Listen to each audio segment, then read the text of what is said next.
I want to thank everybody who is joining with us here today, especially those who are behind me that I'll be talking more about here shortly. To begin with, let me point out the obvious. Evil swept across Uvalde yesterday. Anyone who shoots his grandmother in the face has to have evil in his heart. But it is far more evil for someone to gun down little kids. It is intolerable and it is unacceptable for us to have in the state anybody who would kill little kids in our schools. Children are a blessing. God teaches us that. They're filled with laughter, innocence, and joy. Their love is a gift that parents get to unwrap every single day. Parents in Uvalde had that gift taken away from them, stolen by a demented person. Days before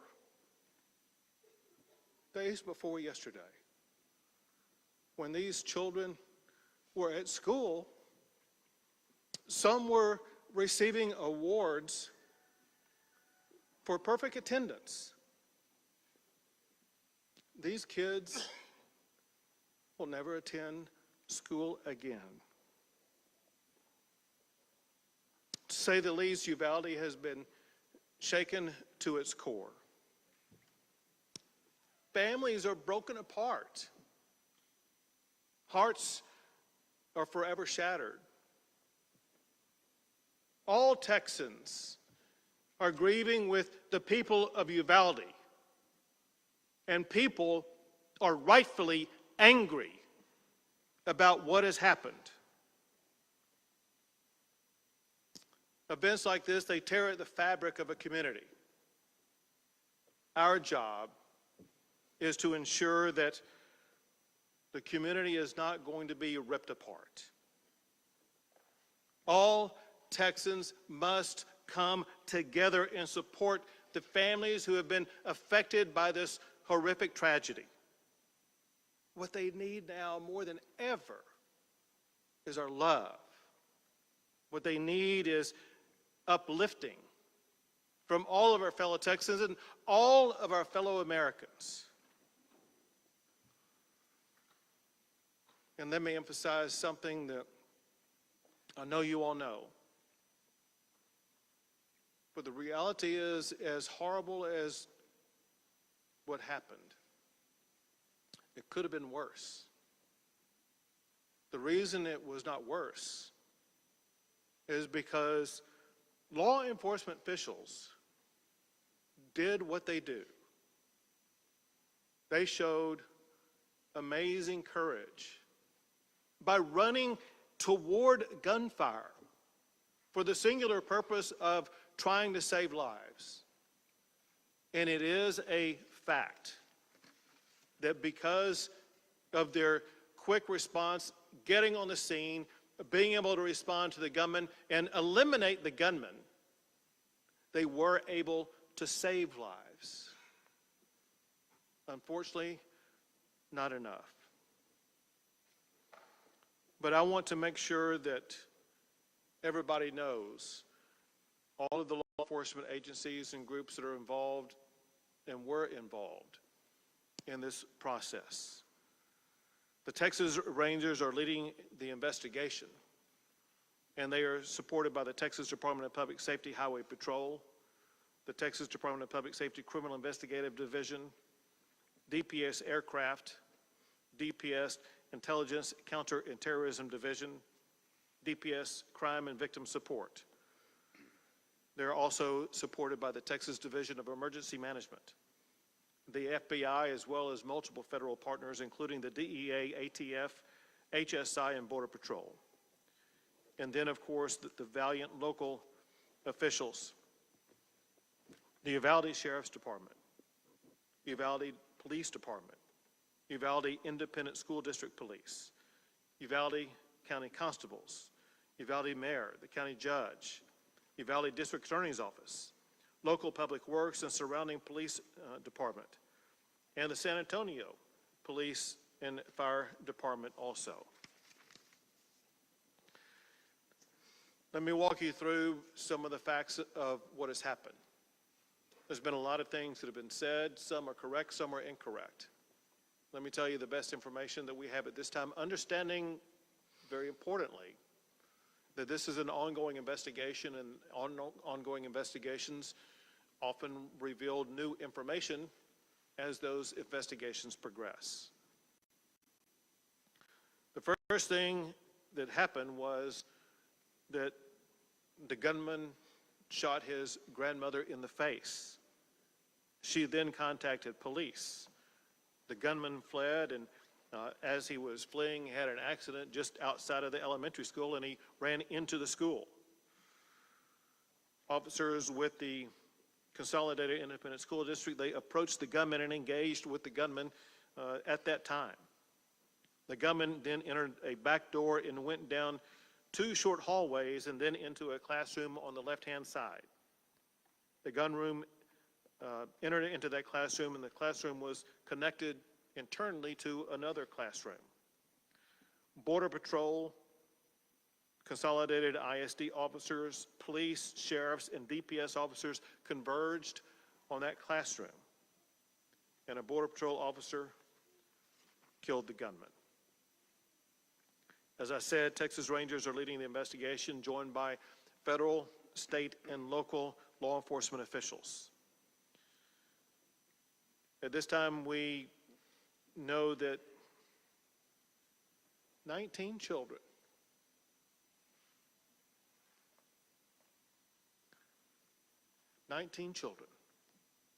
have lost their lives.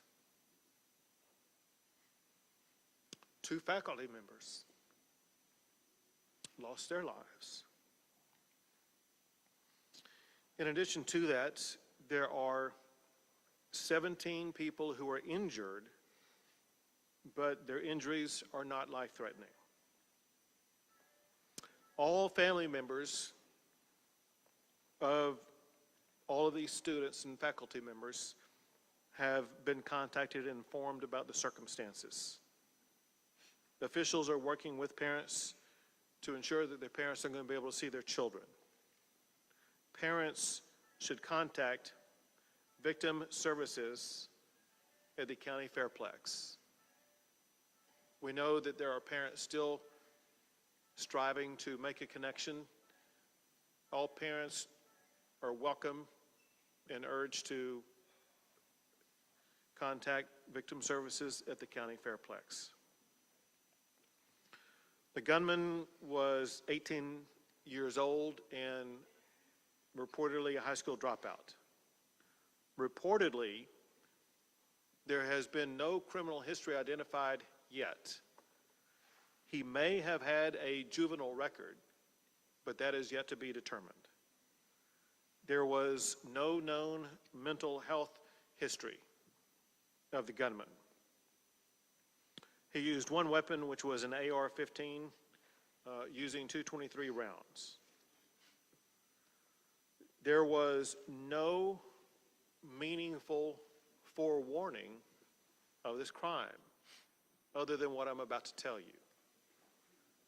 As of this time, the only information that was known in advance was posted by the gunman on Facebook approximately 30 minutes before reaching the school. The first post was to the point of, he said, "I'm going to shoot my grandmother." The second post was, "I shot my grandmother."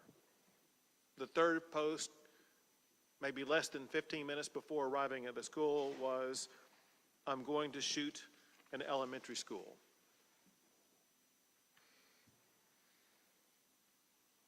I mentioned that during the shootout that took place at the school.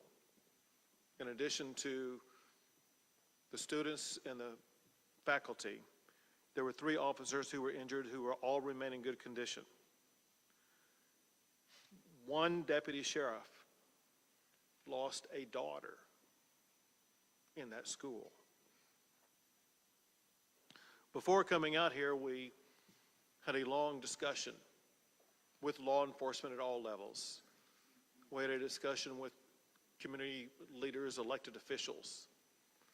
And I asked the sheriff and others an open-ended question and got the same answer from the sheriff as well as from the mayor of Uvalde. The question was, what is the problem here? And they were straightforward and emphatic. They said, we have a problem with mental health illness in this community. And then they elaborated on the magnitude of the mental health challenges that they are facing in the community and the need for more mental health support in this region.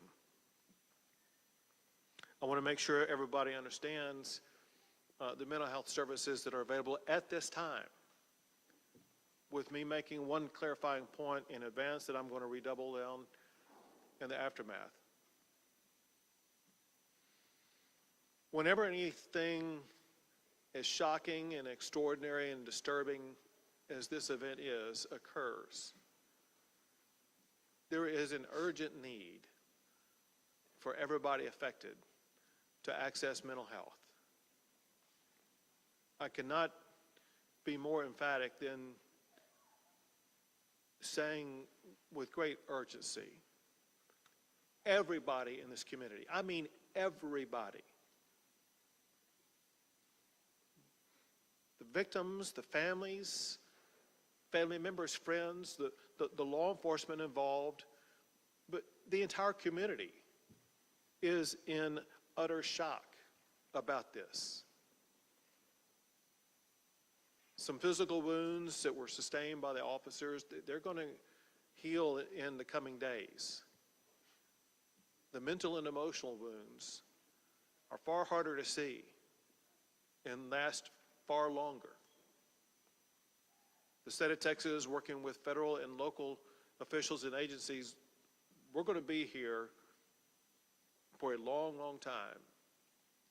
And one key point that we will focus on is making sure that everybody in this community has the access they need for as long as they need it to address with the mental and emotional health care needs that they have. I want to list various agencies and make sure these are made available to the public. The mental health services currently available are from victim services from across the area from federal, state, and local levels, including the Family Resource Center at the Uvalde County Fairplex. Schools have crisis teams at the Uvalde Civic Center. They provide wraparound services for families who are affected.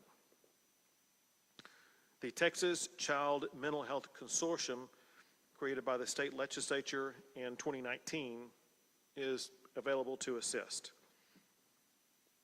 The Bluebonnet Children's Advocacy Center is available to provide services for children. The Texas Health and Human Services Commission is on site and will be available for ongoing provision of services. The Texas Education Agency is providing supplemental counseling services. The Texas Department of Public Safety Counseling is providing counseling services for law enforcement. And the FBI is also bringing in mental health services for law enforcement. It cannot be overemphasized the importance of law enforcement officers, all of them, seeking out and obtaining this mental health counseling. The District Attorney's Office for Victim Services has a phone number available for all victims, and candidly the entire community in a way is a victim here. And I was provided their number to give out to you publicly. This is the number for the District Attorney's Office for Victim Services. The number is 830-278-2916. And at this time, I will pass the mic to Lieutenant Governor Dan Patrick.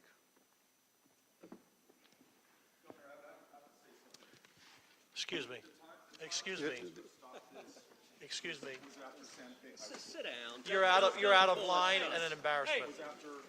Sit down and don't play this stuff. Next shooting is right now, and you're doing nothing. No, he needs to get his ass out of here. This isn't the place to talk this over. This is totally predictable when you... Sir, you're out of line. Sir, you are out of line. Sir, you are out of line. Please leave this auditorium. I can't believe you're a sick son of a bitch that would come to a deal like this to make a political issue.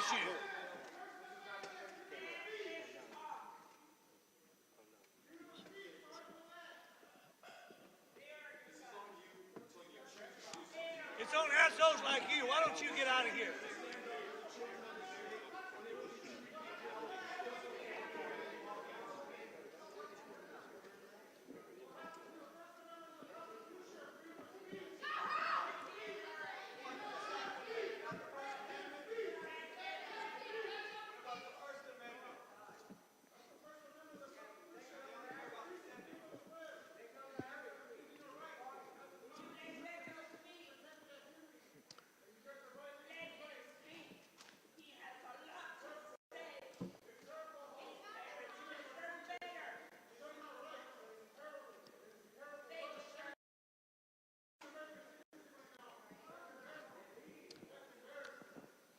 There are family members. There are family members who are crying as we speak. There are family members whose hearts are broken. There's no words that anybody shouting can come up here and do anything to heal those broken hearts. We all, every Texan, every American has a responsibility where we need to focus not on ourselves and our agendas. We need to focus on the healing and hope that we can provide to those who have suffered unconscionable damage to their lives and loss of life. We need all Texans to, in this one moment in time, put aside personal agendas, think of somebody other than ourselves. Think about the people who are hurt and help those who have been hurt. And this time, Lieutenant Governor will speak. I was just about to say that there will be plenty of time to discuss and analyze what happened yesterday and do everything that we can within our power to hopefully prevent it from happening again. But now is a time, people watching around the world, in this country, in this state, to focus on these families, as the governor just said. Right now, we need to put our arms around the families of these victims, the students and the teachers. This is not a partisan issue. This is not a political issue. This is an unimaginable moment that will impact the lives of those who lost their children and those who survived. The adults and the teachers, the men and women of law enforcement who were there. We are better than this as a country. We are better than this. These types of crimes, when you see children killed, go to the very core of all of us who have children or grandchildren. We can't imagine the pain that these families are going through. We saw it 4 years ago in Santa Fe. So can we not be a nation that can stand together for at least a day or a week or a month? My gosh. To put these families first and everything else second. My gosh.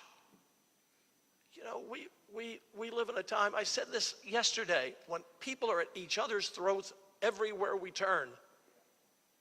Whether it's on the internet or an Oscar stage or two coaches arguing or in the political world or the media world. Who are we as an American people? Who are we? We all have to do our part.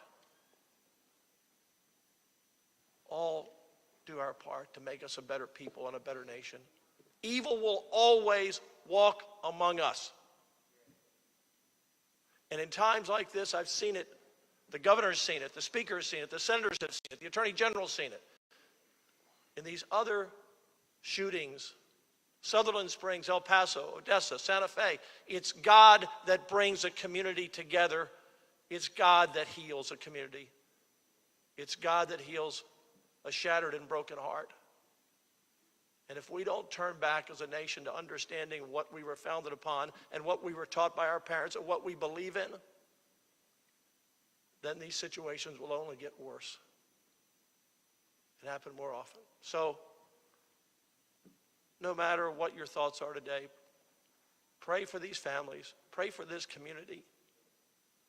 Give us wisdom. Give us wisdom. But right now, let's focus on the families. They deserve that. They need our love. They need our prayers. Thank you, Governor. And now the Speaker of the House, Dade Phelan. Thank you, Governor. I appreciate it. Mayor, I'm sorry you had to witness that outburst. Now is not the time to politicize pain and suffering. This time of year should be the happiest time in a child's life. Summertime, getting out of school, enjoying your family and your friends. And instead, this community is faced with an unspeakable tragedy of which there are no words. There are no words to ease the pain and suffering and the anger in this community.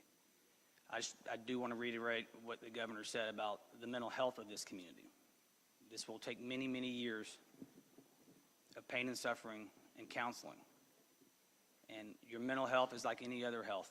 It must be treated, it must be diagnosed, it must be talked about. And the legislature, when we reconvene, we will have a long, very robust discussion about mental health like we always have, and we'll continue to support mental health in this state, and especially rural mental health. Like the sheriff said, and like the mayor said, every community has mental health needs, and they must be addressed. And this crisis is another reiteration of a mental health crisis we have in this state. I also want to thank the law enforcement for their work, DPS, Border Patrol, sheriffs, police officers, both locally in the school district. I believe one school district's police officer, his wife in the shooting was there on the scene. And the governor mentioned sheriff's deputy losing a child in that building as well. Just unspeakable tragedy to this whole community. And the mental health of our law enforcement is crucial in these times. And it's okay for them to say that something's wrong as well. I do my deer hunting here in Uvalde County. It's a beautiful community with beautiful people. And all we can say is how tragic this is, and the support the state will show and will continue to show. And we just appreciate your resiliency, and let us know how we can help here at the state of Texas. Thank you. And now the Director of the Texas Department of Public Safety, Steve McCraw. Thank you, Governor. On behalf of the sheriff and chiefs of police, the department's been asked to go through a timeline of the facts. As we know, the investigation right now is preliminary, this information, but we'll provide out as much information as we can. First, as already reported, Salvador Ramos was responsible for the horrific attack and killing of 19 school-aged children and 2 adults. He was 18 years old, as previously reported. He was dropped out of school. He had no criminal history that we've been able to find or detect at this particular point. He lived with his grandmother, Celia, who is 66 years old. On March 17th, Ramos purchased a semi-automatic rifle at a local sporting goods store. On March 18th, he purchased 375 rounds of ammunition for that rifle. On March 20th, he purchased another semi-automatic rifle at that same local store.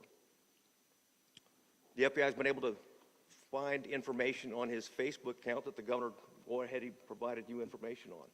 At approximately 11 o'clock, he announced, on Facebook, a message that he was going to shoot his grandmother. He shot his grandmother. He re-reported that he had shot her. And after that, he reported that he was going to a school to attack it. Now, he didn't identify the specific school. He did say elementary at that point in time. But the timeline is anywhere from 11 to 11:30. His mother reported him to the police department when she was able to run across the street to a neighbor and get help. And she was medevaced to San Antonio in critical condition at this point, but she's still alive. The subject, Ramos, at that point in time, used her vehicle, his grandmother's vehicle. He was living at their residence since March of 2022. Used her vehicle to drive approximately 2.29 miles, which is about a block and a half away from the school, Robb Elementary School. He crashed the vehicle at that point in time. He exited with a backpack. He took a rifle with him, one rifle. It was a Daniel Defense that he had previously purchased and had mentioned. He went towards the west side of the campus, which is a back door. But as he was approaching, as the governor mentioned earlier, there was a brave Consolidated Independent School District resource officer that approached him, engaged him, and at that time, gunfire was not exchanged, but the subject was able to make it into the school, as the governor reported. He went down a hallway, turned right, then turned left, and there was two classrooms that were adjoining, and that's where the carnage began.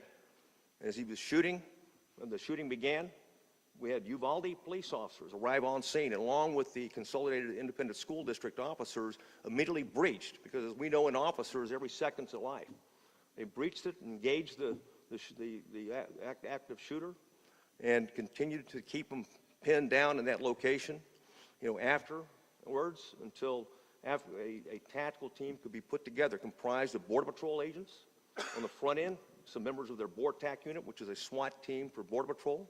Also, there was a Zavala County deputy that got into the stack, and two Uvalde police officers. They breached the classroom door. They went in, they engaged Ramos and killed him at the scene.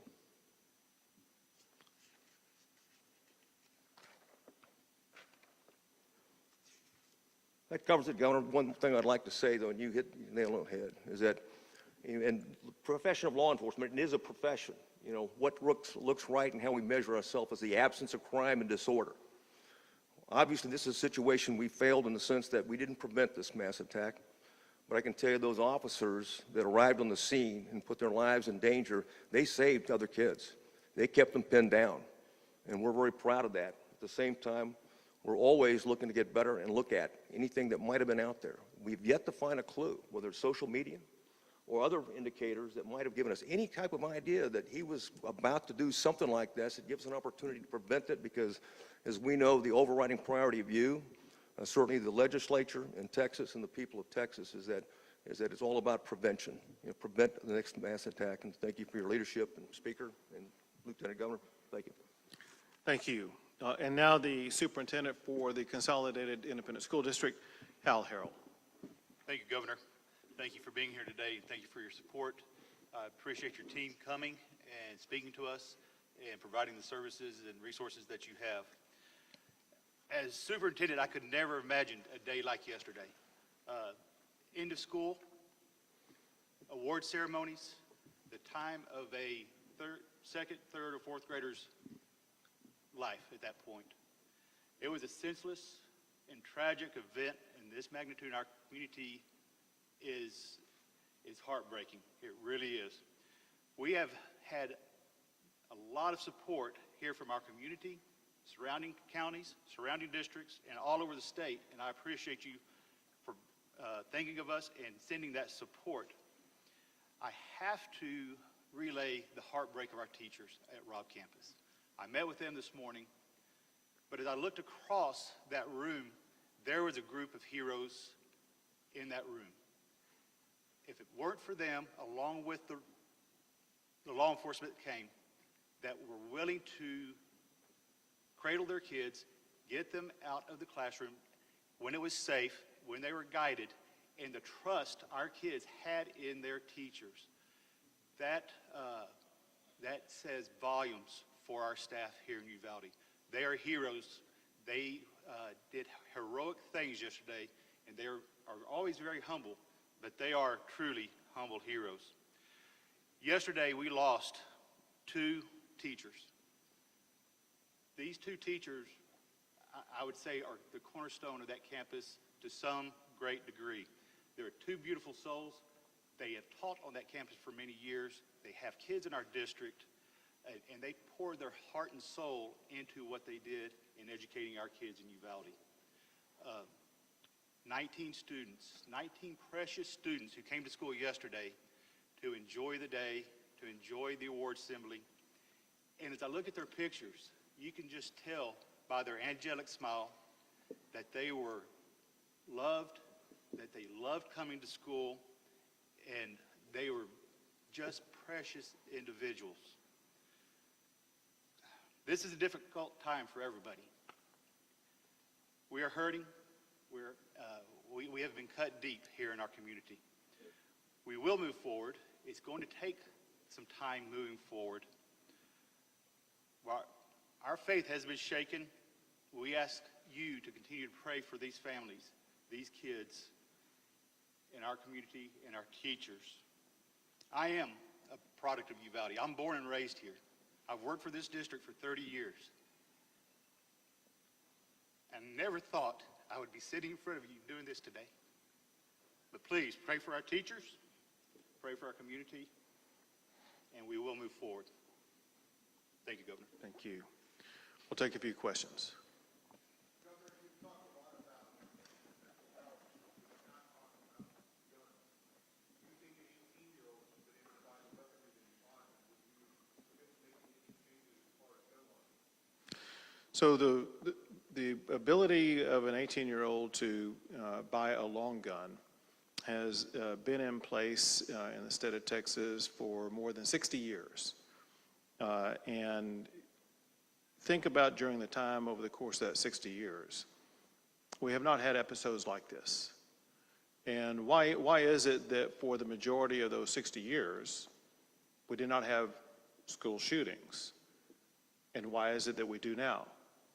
The reality is I don't know the answer to that question. However, what I do know in talking to the leaders here, as well as leaders in other locations around the state, and that is one thing that has substantially changed is the status of mental health in our communities.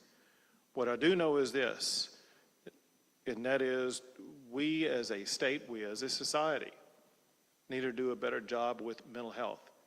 Anybody who shoots somebody else has a mental health challenge, period. We as a government need to find a way to target that mental health challenge and do something about it.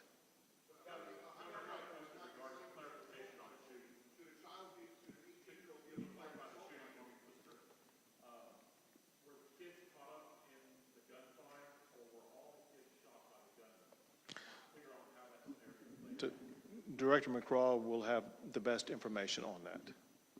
We're in the process of doing the crime scene right now. The first one being the school, the second being the vehicle, and the third, the grandmother's residence. I can tell you where it's a detailed process, so I can't answer that. But for right now, we believe that all the children were shot and killed by Ramos.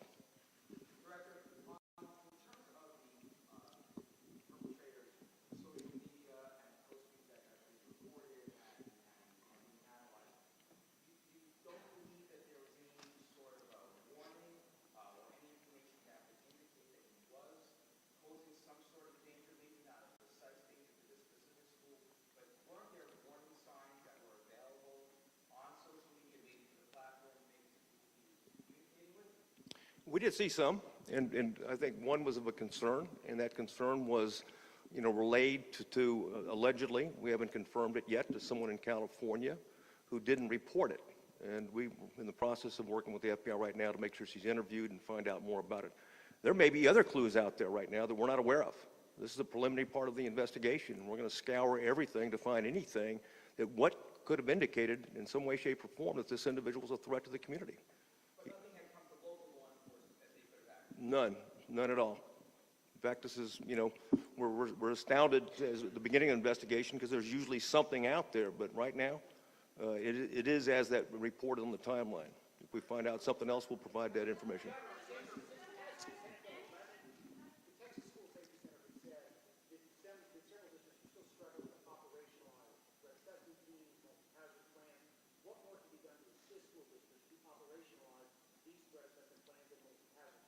So I'm going to answer in part, but we also have the TEA Commissioner, Mike Morath, with us, who may be able to shed additional light. But here's the information that we know, and you pointed out SB 11. Listen, as you know, but others may not. People need to understand that in the aftermath of the Santa Fe shooting, I signed 17 laws to address school safety, and one of them dealt with threat assessment and preparation for threat assessment. And there are certain standards that schools are required to comply with to make sure that they are addressing threat assessments. I have no information as we speak at this particular time about the status of this particular elementary school or the ISD about what the status was concerning threat assessments. However, to make sure that your broader question is answered sufficiently, Mike, you want to come up? The person coming up is Mike Morath, who is the commissioner for the Texas Education Agency. So there's significant appropriations provided to ensure that the local school systems around the state have resources for this. One of the components of Senate Bill 11 was a school safety allotment. There was additional upfront funding for that.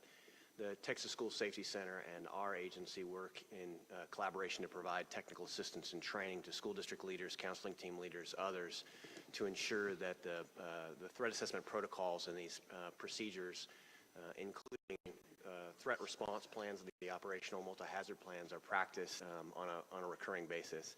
So there have been essentially fairly significant efforts to bolster those managerial practices and these detective or preventative practices in schools all over the state of Texas.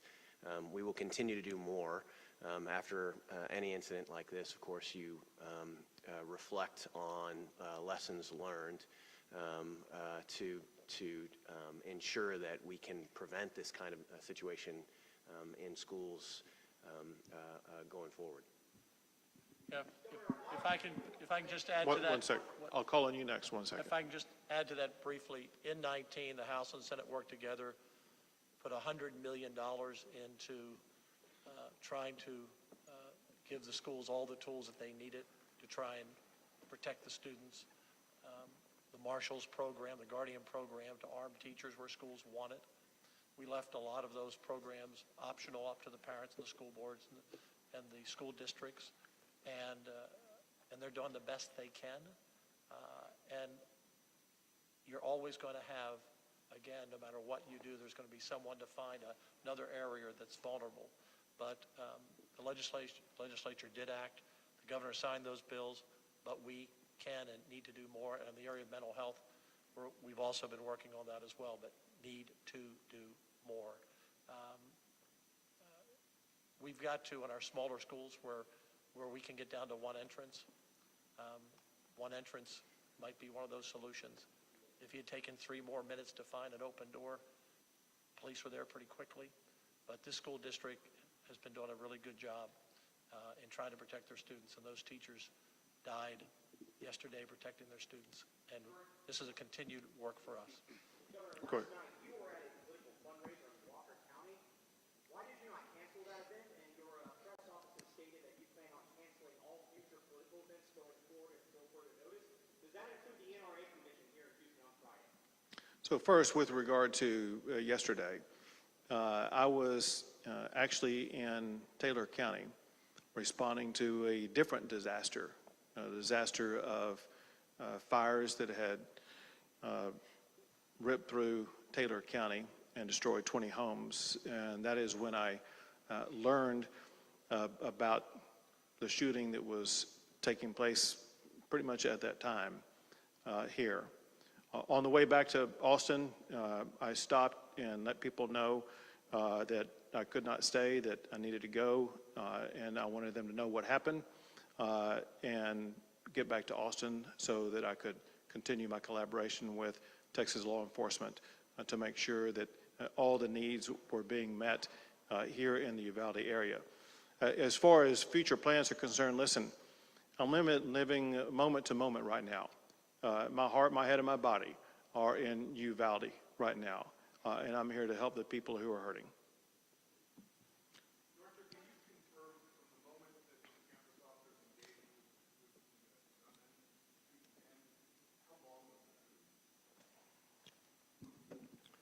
I can't. It's going to be within a minute, like 40 minutes or something, within an hour, but I don't want to give you a particular timeline. But bottom line is that law enforcement was there. They did engage immediately. They did contain them in the classroom, and they put a tactical stack together, in a very orderly way, and of course breached and assaulted the individual.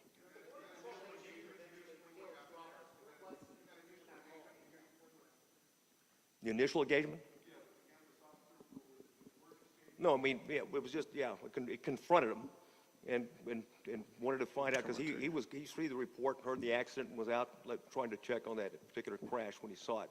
So he followed him right in immediately, okay, and when rounds were exchanged. And of course, then also we had 2 Uvalde police officers previously described that went in and was involved in also the shooting with the subject and were wounded. And of course, they were also responsible for containing him in that area. Go ahead. Yes, sir. Well, I don't know where he was in the community, but obviously in the Uvalde area, because they got there so quickly and in force. And of course, I'll let them answer that question. But they were there in force, and of course, they were, importantly, they had some members of their tactical team there on the Bortec team, and they took the lead on that stack. But I'll defer to, I think I have a Border Patrol uniformed.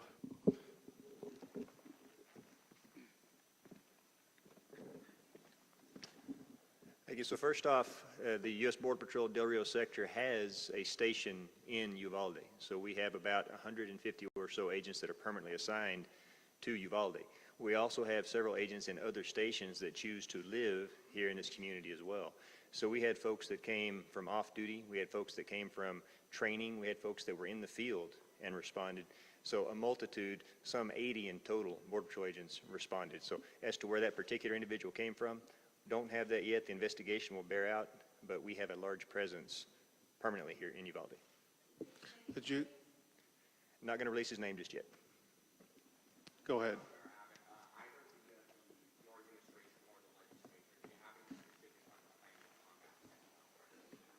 We began talking about it in there. I'll just tell you one thing that we talked about, which is something we've heard in some other regions of Texas also, and that is in approximately maybe as much as a 40-county region around the area where we gather right now, there is no mental health hospital, and there's a shortage of beds for mental health in this region. If someone is suicidal, if someone has a mental health problem, they oftentimes would have to go to someplace like San Antonio. And with the growing population in this region, with the profound mental health challenges that were discussed with us, one takeaway I had was that there is greater need for a physical mental health care facility in this region. But we know that buildings don't treat people, people treat people.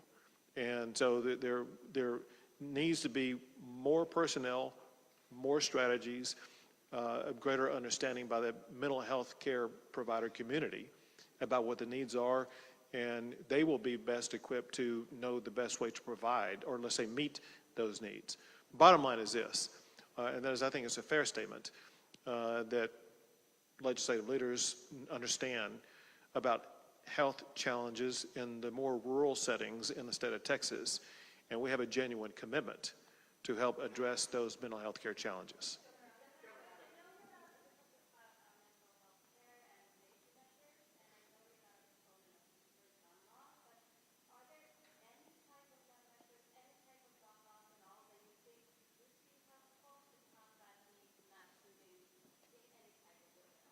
It's one of those issues that was widely discussed in the last several sessions, in particular in the 2019 session.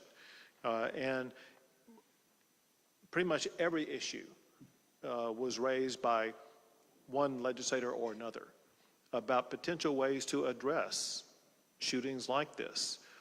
And the consensus arose around those 17 bills that I did sign, that they hardened schools, they made schools safer, they addressed mental health, and issues like that were the solutions that were agreed upon by legislators at that time. And that is going to be the similar approach that I perceive legislators will continue to focus on. We consider that what we did in 2019 to be one of the most profound legislative sessions, not just in Texas, but we've seen in any state in addressing school shootings. That said, to be clear, we all understand our work is not done. Our work must continue. And we will continue to discuss with legislators about all the potential avenues and pathways that we can take to make sure that schools will be even safer going forward.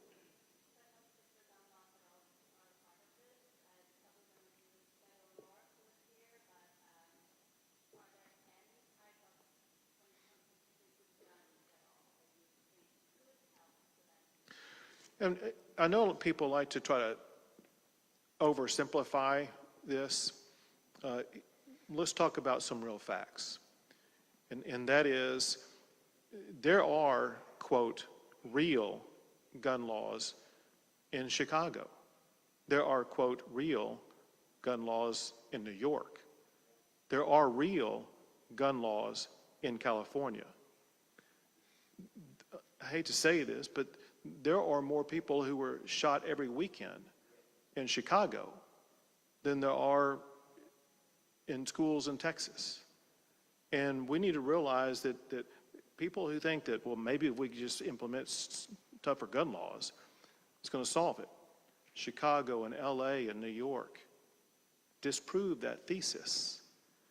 And so if you're looking for a real solution, Chicago teaches that what you're talking about is not a real solution. Our job is to come up with real solutions that we can implement.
So the last thing first, and that is altogether, we allocated more than $600 million, so more than $500 million to address school safety.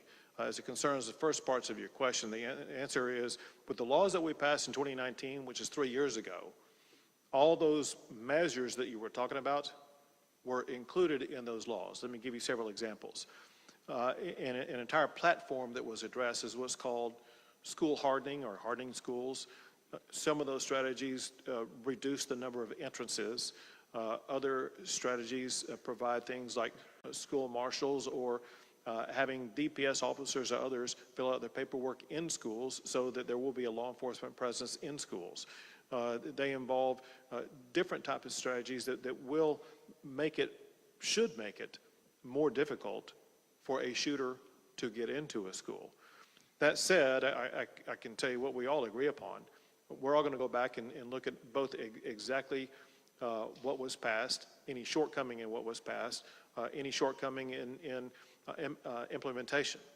I want you to know also that included in those laws were requirements by school districts across the state of Texas to work with the School Safety Commission to make sure that all the strategies would be used and employed and tested, including active shooter strategies for schools to be ready, to be prepared to employ as needed. And so, yes, from pretty much every angle, it was debated. And let me go back in time. This is something where I began working up the governor's plan to respond to this a year in advance. And legislators had an entire year to be looking at that, to be debating that, to be getting prepared for that. Then I made it an emergency item during the session, which meant that everyone was going to be focusing on it, and they did. So my point in saying that, and that is that this took the time, effort, and mental involvement of all legislators during the course of that session to put what they considered to be the best solutions on the table. Many of them were adopted, some were not, but we adopted what we consider to be the best plans that session. Again, we will always, and especially in this coming session, evaluate what more needs to be done in our schools to make them even safer.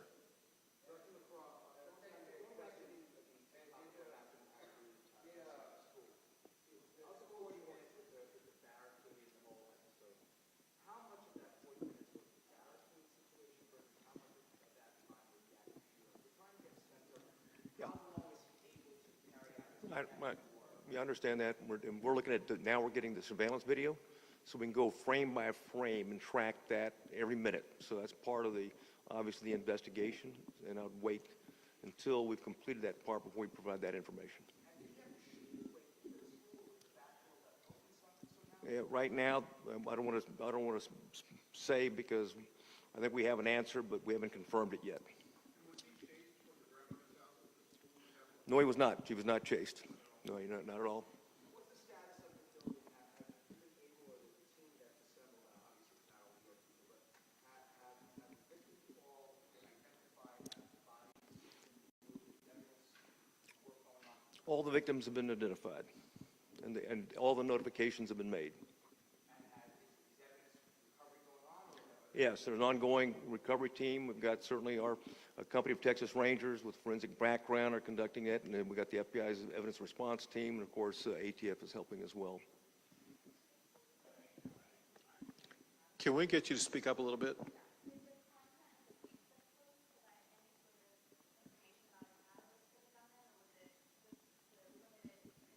No, there's limited information. We don't see a motive or catalyst right now. We're looking for it, scaring, and we'll continue to do so. They were public, like anything else. They were out there, and he was trying to communicate. And of course, some of the information is we're going to have to continue to do interviews with people that he'd been in contact with. So we're not even close to being done yet.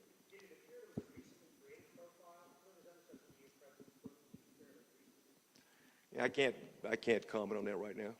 Governor, you said yesterday evil visited this town, something to that effect, but then you also are saying that this is a mental health issue, and that's what needs to be addressed. Is this I don't believe evil is a mental health classification. Do you see this as a mental health issue or some kind of biblical battle between evil that's always going to be out there? So I'm having trouble reconciling this idea of evil and mental health issue. So, and very interestingly, in the meeting that we had before coming out here, I raised that exact issue because we talked about mental health. And to me, someone who is as demented as it takes to kill little kids, it goes beyond, seems to me, a mental health issue. I mean, that is the sheer face of evil itself. And so, listen, I'm not a doctor. I can't classify these things. And I don't know the extent to which mental health would be able to address someone who has the challenges that they would shoot their grandmother and then shoot and kill all these babies, all these young kids. Kind of what was pointed out at the time in our discussion earlier is there could have been a time earlier in his life when it was a more typical mental health issue that could have been addressed. I don't have any information about that, and maybe others don't either, but is there a difference between a mental health challenge that can be addressed and evil? I don't know. It's a big...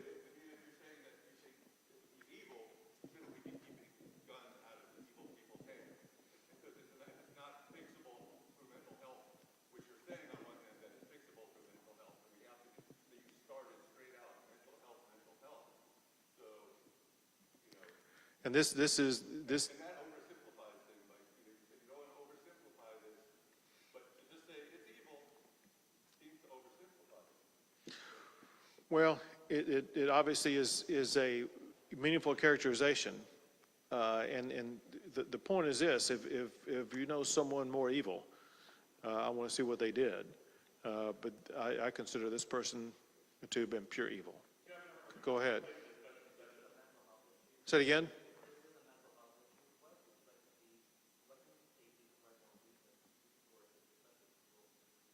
Well, it's the answer that I was given to this gentleman back here earlier, and that is it's something that we did talk specifically in our meeting before coming out here, and that is, for one, not just this community, but the surrounding geographic area is lacking in a mental health hospital or other physical facility.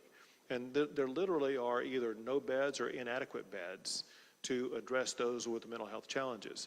And when you look at the population base and perhaps a growing population base in this geographic region, an issue that we will be taking up is going to be what ways do we address the mental health issues? Does it include a physical facility such as a mental health hospital? If so, how large would it be? Things like that. So there are many issues for us to consider and evaluate and to work on addressing. Speaker Phelan wants to add more to that. I'd like to add to that. So in the last special session, we actually appropriated about $150 million in ARPA funds for the Children's Mental Health Consortium to partner with campuses across the state of Texas, higher education, four-year institution, two-year institutions, to have a mental health professional on campus to contract with local ISDs to make certain. This is mainly a COVID issue, mental health for children coming out of COVID, but it's mental health across the board for any child who wants to meet with a professional, which is a challenge. I'm from rural Texas. It's a challenge to have those professionals in your community. We also appropriated $500 million for rural broadband to make certain communities out in rural Texas have high-speed internet, so where they can have a consultation online with a mental health professional, not just in the state of Texas, because we passed another piece of legislation that said you can meet with professionals outside the state of Texas. And so the telehealth, telemedicine situation come out of COVID, rural broadband were addressed late in October of this past year, and many of those programs are being rolled out right now.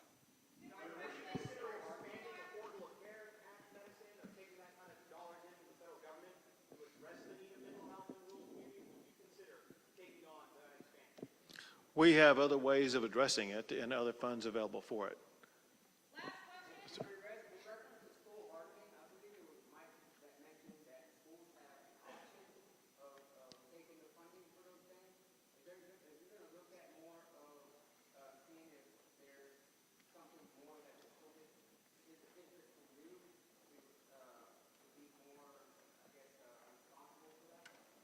So I'm not exactly clear on your question, but I think I have the gist of it well enough to be able to answer it in this way, and that is this: we will all consider the best strategies for schools to employ, but importantly, we do that in conjunction by working with schools. We won't be imposing policies on schools without working with them. We need ISDs and schools and school leaders and school safety professionals at the table for that discussion purposes if we are going to achieve the best standards that are possible. Thank you all.